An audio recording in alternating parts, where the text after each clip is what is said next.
and welcome to my channel and welcome to Spiritual Alchemy. This is the stages of alchemy. We're on stage 5 now, part 5. This is putrefaction, fermentation. This is the stage where it's the death of the old, essentially. Think, you know, you are the grape in the first 4 stages, but to become wine, the grape has to die. We can't have wine with the grape in it. It has to be the death. It's a process. It has to be the death of the grape to produce the wine. So congratulations, you are a grape turning into wine. This is quite a difficult process. Hence why we spoke of maybe being in the eye of the storm in the last read, and your outcome being the 3 of Swords. You know, the 2 of Swords to the 3 of Swords is the calm before the storm. And interestingly, the 5 of Swords underneath had a separation between the 3 and the 2, incidentally.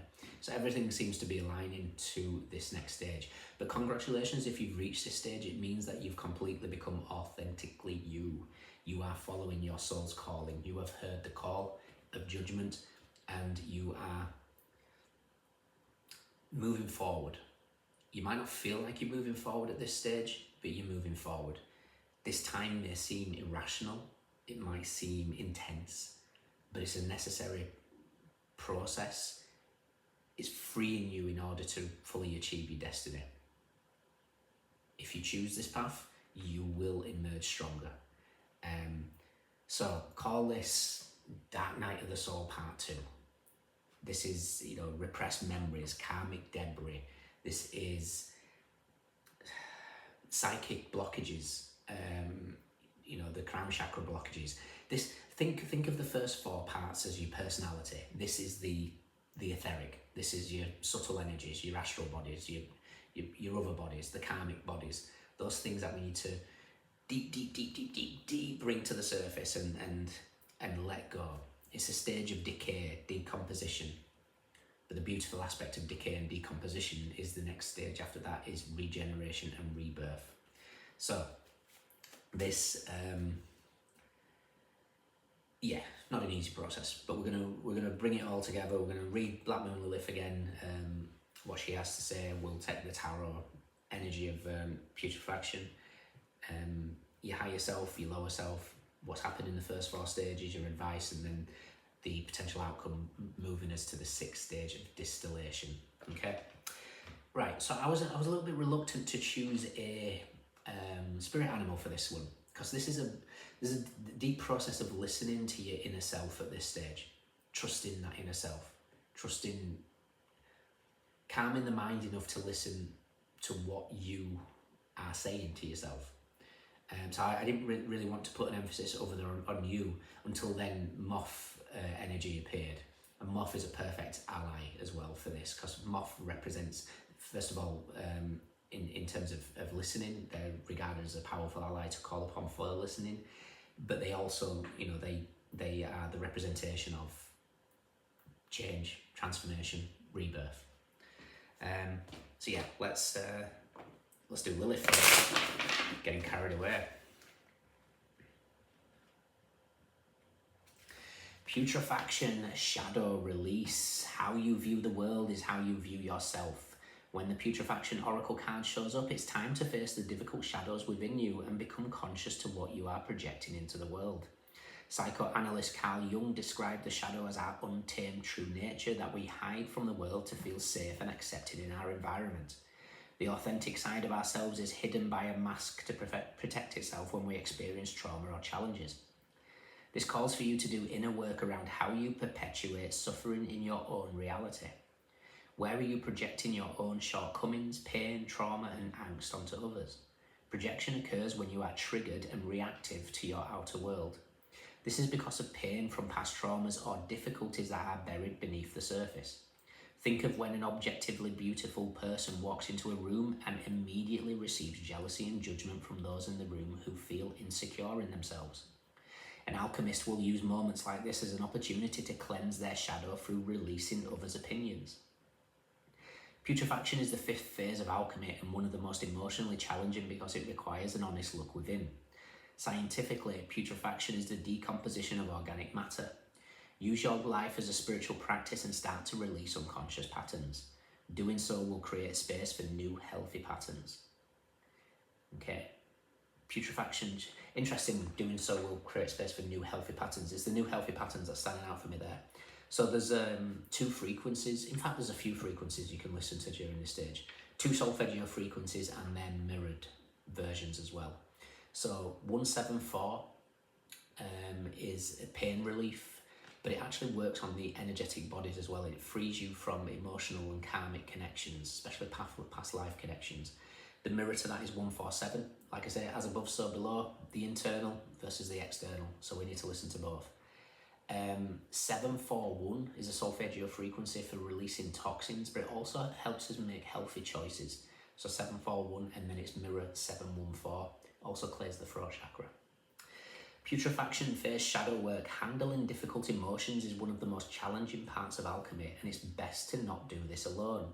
Seeking a licensed therapist, healer, mystic, or astrologer can help guide your way through this extremely sensitive phase of your process. Remember that support is available to you, and that requesting it is a sign of strength, not weakness. Purge and integrate the dark energy within you, shift negative projections into self-empowerment. So yeah, don't be afraid to ask for help. You know, even if you're a spiritual teacher yourself, you know, we all need that second opinion, outside help. And because you've reached this stage, it means you're showing yourself. Because I'm showing myself, I've aligned with people and made friends with people that are powerful healers. It's an energetic give and take. You know, I help them in some processes where they need help, and they help me with that process. And that's what happens when you step out. Think, you know, when the student is ready, the teacher appears. When the student is truly ready, the master appears. These are all processes that are happening. So don't worry about aligning yourself to the people that can help you. But it also means being open to receive help. You know, you don't have all the answers in terms of, yes, all answers are within and we need to listen to it. But, you know, just because you've done this certain level of work and you've reached this fantastic stage of courage to reach here, that, you know, it doesn't mean to say that you're exempt from you know, asking for help yourself. So, difficult process of emotions here, but it requires you to do this next purge before we reach distillation. So let's take the energy of putrefaction. Let's do 2 more.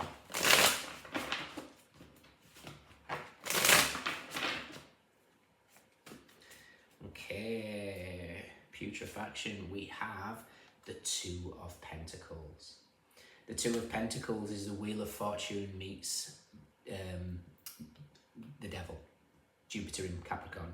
There's something here that feels like, oh, you've got 2 animals. Interesting.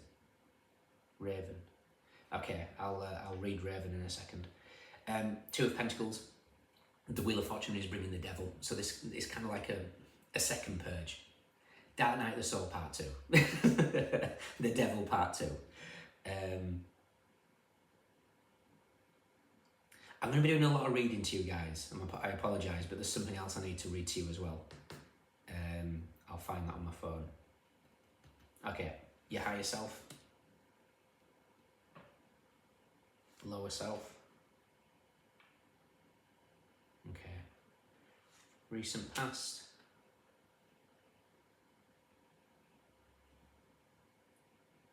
Your advice. And the potential outcome. Okay. All right. 5 of Wands, bottom of the deck. There's that kind of, it's just backing up what Lilith is saying. You know, jealousy. It doesn't have to be about jealousy, but this could be, I'll tell you exactly how this played out in my life. I put a lot of time and effort into yoga. It's going to come as no shock to you guys. I keep talking about it, and I remember we're going back a few months now, and I was doing really well, and then somebody, I can't remember the exact what happened, and somebody came into class, another guy, and there's not that many guys obviously that go, and he was really good, And then I started comparing myself to him. And then, bear in mind, I'd never met him before. And it got me really down because it was, you know, he was very, very good. And it just dawned on me that I have no idea. He could have been practicing for years. I've been doing it, probably 15 months now. He's probably been doing it for years to reach that stage. He might not have. He could have picked it up last week. There's another guy there that he's not particularly a yogi, but he's phenomenal. But he's spent majority of his, you know, previous years doing martial arts. You know, once you've already got that sort of set flexibility, you know, stuff like that can come easy. And that's a perfect example of where, and I started comparing, got myself down, and it's like, why? I'm exactly where I need to be. I'm exactly where I am in my practice based on the time I've spent, based on the energy I've put into it. And so that's a perfect example here of transmuting that energy. It made me feel bad for a little bit, but as soon as I recognised it from a higher perspective, I could, you know, recognise where I'd gone wrong. So this is that type of energy. With the Ace of, yeah, there's definitely Raven. Okay, so we're going to be reading Raven. The reason why I say we've got whatever's happening now is breakthrough. Ginkgo biloba in the herbal astrology is the dawn of a new mind. It's also a representation of the Ace of Swords as well as Raven. But it was Raven that I was spotting in this deck because we've got this blackbird here. I don't think it's particularly Raven, but the 2 represents 2 animals, and the Raven was the energy that popped in my head. So let's see what Raven has.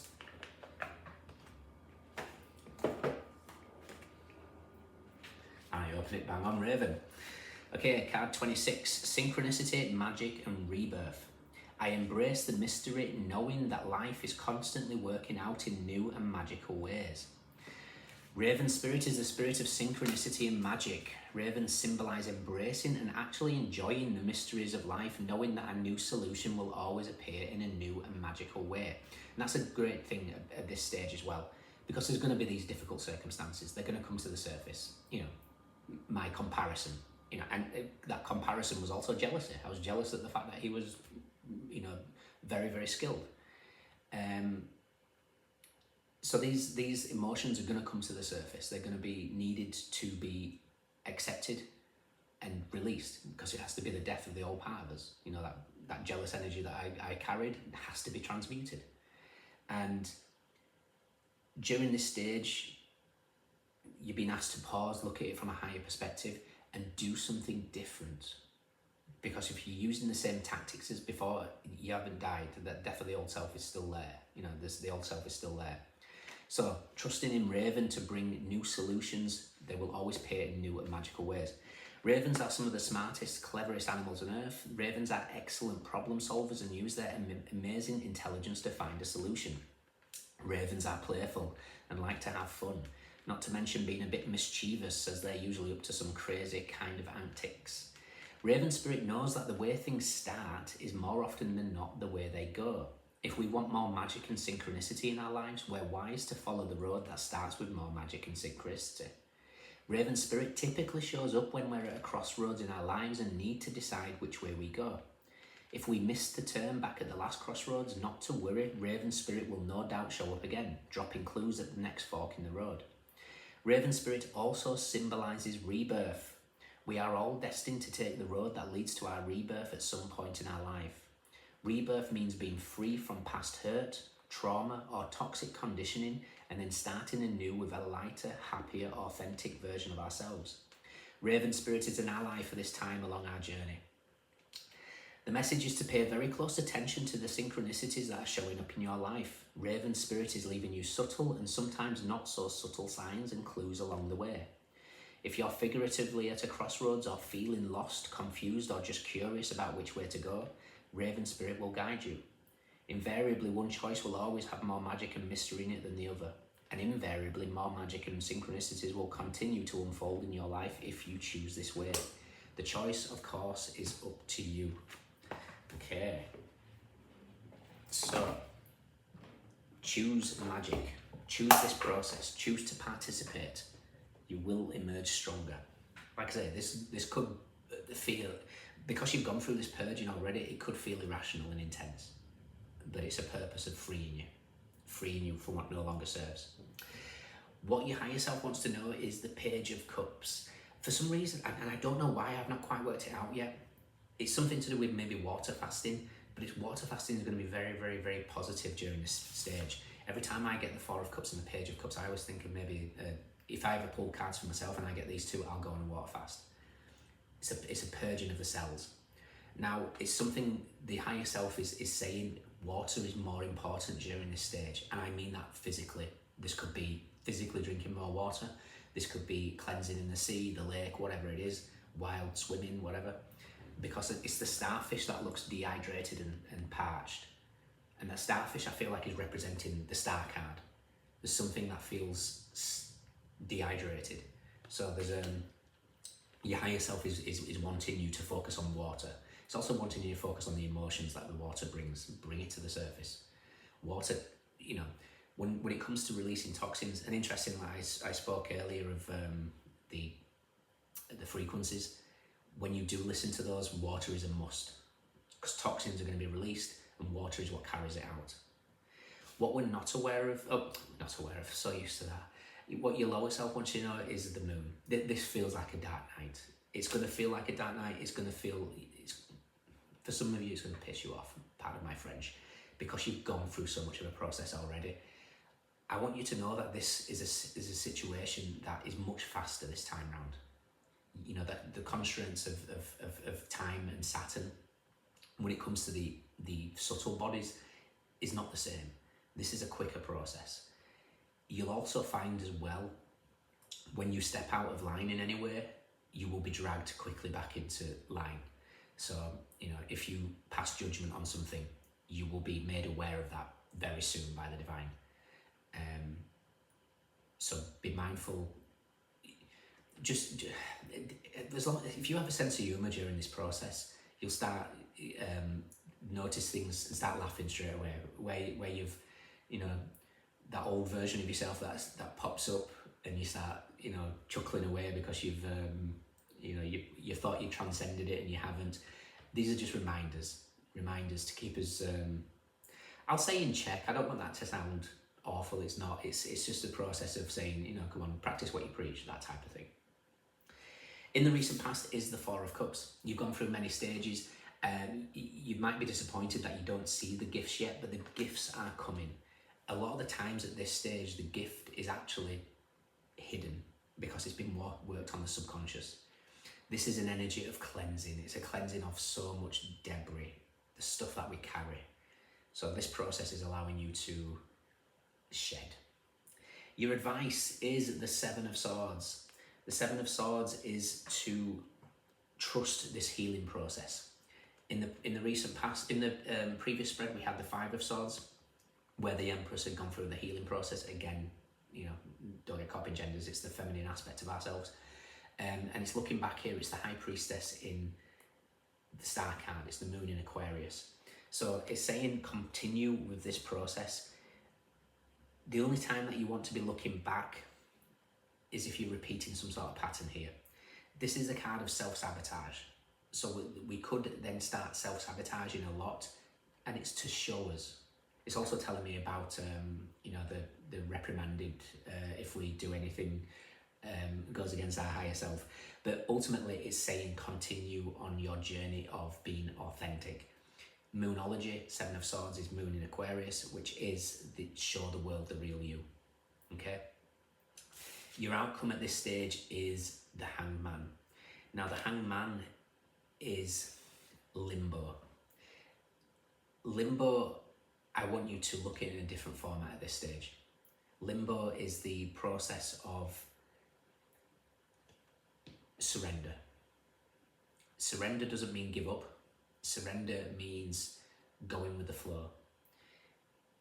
We live in a world of instant gratification, and this period is an energy of trying to find comfort in the mundane, trying to prepare yourself for comfort in the mundane as well, because distillation is getting comfortable in the mundane. The Hangman with the Moon here would suggest balancing practicality and spirituality, making sure you take time out. It's also telling you what stuff that you can do during this phase. Me personally, one of the best things I did at this stage, because I'd done a lot of healing, I'd done what was asked of me in certain aspects of life, but it took the deep healing. For me, this stage was ayahuasca. Again, for all of you, it's going to be different for you, what direction you go. It could be shamanic, it could be breath work, it could be shamanic breath work, which is far more intense than ordinary breath work. This could be just diving into plant medicine, medicinal mushrooms, whatever it is. Doesn't have to be,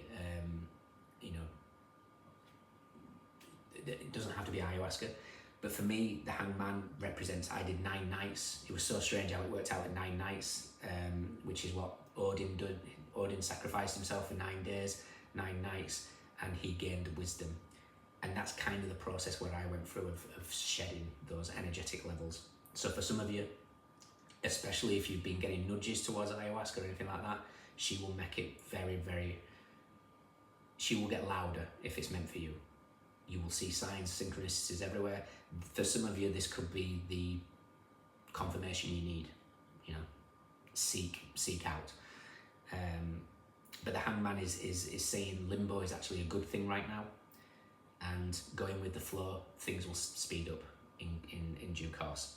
I quickly want to check out the Wheel of Fortune and the Devil, and I also want to quickly read that thing to you in a second. So the Wheel of Fortune is with the 7 of Pentacles and the Knight of Swords. Okay, yeah, it's patience is a virtue, especially during this process. The putrefaction, then the fermentation stage, screams patience is a virtue. Soul alignment requires repetition, and you may be feeling, in the dark a little bit during this stage, but as Rumi says, if you find yourself, if everything around you seems dark, look again, you may well be the light. Okay? And the Devil is with the Page of Swords and the Emperor. So this could be a major shift in what controls you. What in life keeps you controlled in whatever way. I don't know how else to describe that. Where are we controlled? Doesn't have to be another person. It could be societal, patriarchal. There's something that you really need to recognize during this stage. And it's something to do with what outside influences controls your actions. Last card is the 5 of Cups. The 5 of Cups is saying this is a difficult process, but it's a necessary process, and you need to concentrate on the fact that whatever you lose, you gain. It's also Mars in Scorpio, which is the Tower hits the Death card. So that last energetic cleanse. So there was a message, and let me just quickly find, I'm sure I took a screenshot. Did I take a screenshot? Yes, I did. Okay, so this is from, it don't give me the, okay. If I remember what it is, I'll put it in the comments. Damn it. So it's saying, the seeker in the vision quests only have to face the devil after they experience divine union. Divine union was that previous sacred marriage. The devil is not another being the way modern religion teaches. It is the seeker's own bad habits, fears, doubts, and disbeliefs. They are able to face their own fears, and then the tower comes down. There's that Mars energy with that 5 of Cups at the end. Then they come out of the vision quest a new person. This is symbolized by the ever increasing light in the star, the moon, and the sun. They've got the star that's just a bit dehydrated here. We've got the moon, and then ultimately the whole idea is to reach your sun, your soul. Okay? A newer life awaits the seeker. The devil speaks of our fears and how we escape ourselves in the world of materialistic desires. That's what's going to be on show during this stage. Okay? Let's pull a quick. This is going way longer than I anticipated. My apologies. Let's do a herbal astrology. Lavender with Weaver, Mercury. Okay. It's also card 20, which is Judgment. Weaver of potential, new beginnings, intuitive intellect, contemplative phase. That's very much with the Hangman. Emotional fulfillment, walking in alignment. Reversed, unsettled spirit, unable to see possibility, lack mentality, untrusting, overly critical. Those are the things where we might be overly critical of ourselves, like I said, with my overly critical aspects of comparison and jealousy. Don't let yourself sit with that, recognise it as fast as you can. The universe will show you. If I hadn't seen it that day, I guarantee you 2 days down the line when I went back to the class, there'd have been 2 people that were better than me. And that's what would have been happening. It's like the universe will show you and show you and show you and show you. Okay. Connect to the energy of the spiral to journey deep into your shadows. It's healing is peeling an onion. This is further into the onion. Use the gift of communication such as music, poetry, art and dance to nurture creativity as you weave into your life. Page of Pentacles is saying, don't forget to have fun during this process. See you soon.